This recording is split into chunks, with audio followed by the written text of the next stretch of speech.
Ameen rounds உங்களை அன்போடு வரவேற்கிறது. Doctor MS. உதயமூர்த்தி எழுதிய எண்ணங்கள் என்ற புத்தகத்தின் வாசிப்பு. எண்ணங்கள் நமது கதிர்வீச்சு. இந்தியாவிலும் மனம் பற்றிய ஆராய்ச்சிகள் சமீப காலத்தில் துவங்கி இருக்குது. வட நாட்டில் ஆனந்த் என்பவரும் ராமமூர்த்தி மிஸ்ரா என்பவரும் நமது யோகிகளுடன் சேர்ந்து மனம் பற்றிய பல சோதனைகளை செய்து வந்தாங்க.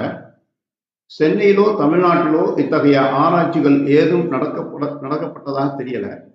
சுமார் 40 ஆண்டுகளுக்கு முன் டாக்டர் பால் பிரெண்டன் என்ற பிரிட்டிஷ்காரர் யோகிகளை தேடி அகில இந்தியாவிலும் சுற்றிய போது முடிவில் அவர் தமிழ்நாட்டுக்குத்தான் வந்தார். தமிழகம் எப்படி கலைக்கும் இசைக்கும் கோயில்களுக்கும் மசூதிகளுக்கும் இந்தியாவின் உறைவிடமாக திகழ்கிறதோ அதுபோல ஆன்மீகத்துறையில பால் பிரெண்டன் வந்தபோது ரமணன்தான் தீப ஒளியாக திகழ்ந்தது. நமது மன தத்துவம் பழமையானது. நமது ஞானிகள் போற்றுதலுக்குரியவர்கள், நமது வணக்கத்திற்குரியவர்கள். இந்திய மக்களாகிய நாம் போற்றுபவர்கள், புகழ்பவர்கள், நல்ல விஷயங்களை பயில்பவர்கள் அல்ல. இன்று இங்கே ஆராய்ச்சிகள் நடத்தப்படணும். எப்படி கடந்த 25 ஆண்டுகளில் மேநாடுகளில் விஞ்ஞானம் மெதுவாக இறங்கி புலனுக்கு அப்பாற்பட்ட அறிவை ஒப்புக்கொள்ள துவங்கி இருக்குதோ அதுபோல தமிழ்நாட்டின் மூட நம்பிக்கையிலிருந்து விடுபடும் இயக்கம் பகுத்தறிவாதமாக மலர்ந்திருக்குது. அங்கே ஒப்புக்கொள்ள துவங்கும் நிலை இங்கே நமது ஊரில் ஒப்புக்கொள்ள தயங்கும் நிலை. ஏன் அங்கே ஒப்புக்கொள்ள துவங்குகிறார்கள் என்பதை விஞ்ஞானபூர்வமாக பார்த்தால் நமது தயக்கம் தெளிவு பெறும். என்ன சக்தியை எப்படி ஆதாரபூர்வமாக நிரூபித்திருக்கிறாங்க என்று கவனிக்கலாம். அமெரிக்க உளவுத்துறையில் பேக்ஸ்டர் என்பவர் பாலிகிராஃப் எனப்படும் கருவியை உளவு தகவல் தருபவர்கள் உண்மை சொல்கிறார்களா பொய் சொல்கிறாங்களா என்பதை அறிய உபயோகித்து வந்தார். அவர் வேலையிலிருந்து ஓய்வு பெற்றதும் ஒரு நாள் வாடியிருந்த செடிகளுக்கு தண்ணீர் ஊற்ற போனார்.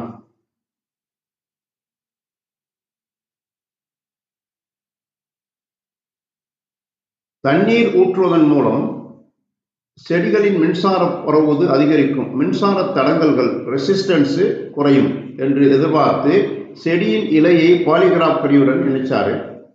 ஆனால் அவர் எதிர்பார்த்ததற்கு மாறாக செடி மனிதர்களைப் போல தண்ணீர் பற்றிய நிறைவை, தாகம் தீர்த்த உணர்வை, ஒரு நிம்மதியை வெளிப்படுத்தியது. இந்த அனுபவம் அவரை மேலும் பல சோதனைகளை செய்ய தூண்டியது. செடியின் இலையை எரிக்க எண்ணினார். மனிதர்கள் ஆபத்து வரும்போது எப்படி நடந்து கொள்வார்களோ அதே போல செடியும் இயங்க துவங்கியது. இதில் ஆச்சரியம் என்னவென்றால் அவர் இலையை எரிக்கும் எண்ணம் அவர் மனதில் எழுந்த ஒரு வினாடி பிரிவில் பாலிகிராஃப் கருவி பயத்தை, ஆபத்தை தெரியப்படுத்தியது. வேறு வார்த்தைகளில் சொன்னால டிராசினா என்ற அந்த செடி அவர் எண்ணங்களை உடனடியாக உணர்ந்தது. இது 1969 நடந்தது. அதிலிருந்து அவர் பல சோதனைகளை செய்தார். ஒரு சமயம் அவருடைய ஆராய்ச்சி கூடத்திற்கு கனடா தேசத்து விஞ்ஞானி விஜயம் செய்தார். அவர் உள்ளே நுழைந்ததும் அங்கிருந்த எல்லா செடிகளும் மயக்கம் போட்டு விழுந்தன. அத்தகைய உணர்வை பாலிகிராஃப் கருவி காட்டியது.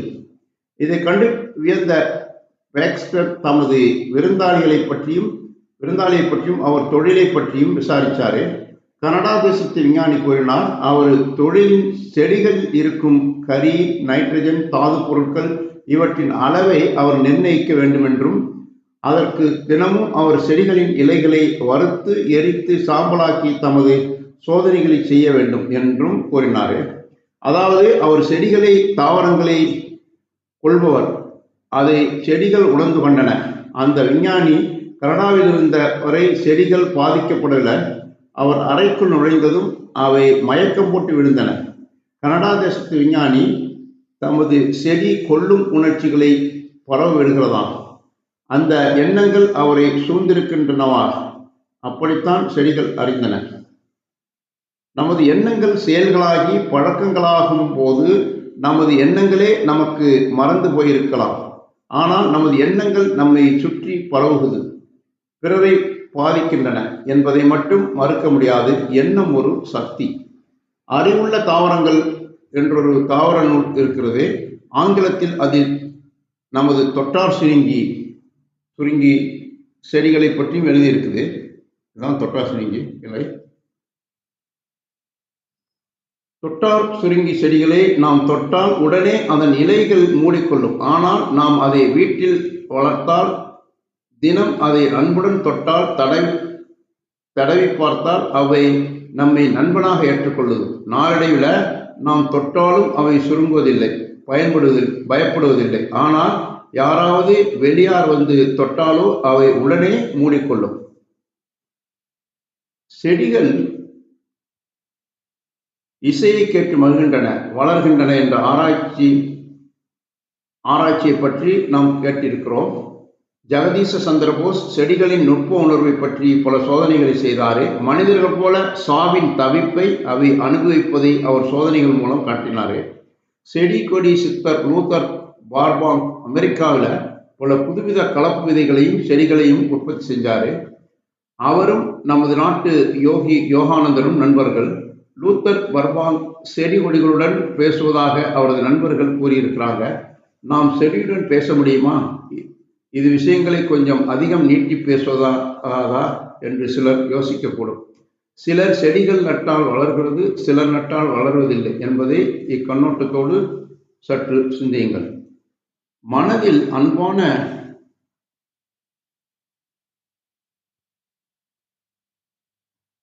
அன்பான எண்ணங்களை கொள்ளுங்கள். பிறகு உங்கள் நாயுடன், மாட்டுடன், குதிரையுடன் பழகி பாருங்கள். நம்மில் எத்தனை பேர் இந்த வாயில்லா சீவன்கள் என்று நாம் அழைக்கும் இந்த உயிர்களுடன் அந்யோன்ய நட்பு கொள்ள முடியும் என்பது விளங்கும். எண்ணம் எண்ணியவுடன் அது பலனாக திகழ்வதில்லை. நாம் அன்பாக ஒரு முறை எண்ணிவிட்டால் சிங்கம் நம்மை சுற்றி நாய் போல வந்து கொண்டிருக்கும் என்று எதிர்பார்ப்பது மடமை. எண்ணம் தேக்கப்பட வேண்டும், வளர்க்கப்பட வேண்டும். பிறகுதான் அது வலிமை பெறும். பாரதியாரை எண்ணுகிறோம். மிருகங்களின் அரசனே, கவியரசன் வந்திருக்கிறேன் என்று கூறி அவர் யானையினால் மிதிப்பட்ட கதை என் கண்களை கலக்குகிறது. அந்த யானை மதம் கொண்டிருந்த யானை. நியூட்டனின் ஆராய்ச்சி முடிவுகளின் மீது மெழுகுவர்த்தியை தள்ளி அந்த தாள்கள் எரிய ஓர் அப்பாவி நாய் காரணமாக இருந்த போல நமது கவியரசின் மதிப்பை அறியும் நிலையில் இல்லாத சிங்கம் போல் பேதலித்த யானை, சித்தம் பேதலித்த யானை கேடு செய்தது. ஆனால் யார் அவன்? காக்கை குருவி எங்கள் ஜாதி என்று சொந்தம் கொண்டாடிய மாபெரும் கவி, மாபெரும் என்ன சக்தி! காக்கை குருவியுடன் பேச முடியாது என்று யாராவது பாரதியிடம் சொல்லி பாருங்கள். அடே மூடா என்றுதான் அழைத்திருப்பார். என்று விஞ்ஞானமும் அப்படித்தான் சொல்லுது. Thanks for watching. Please subscribe our YouTube channel.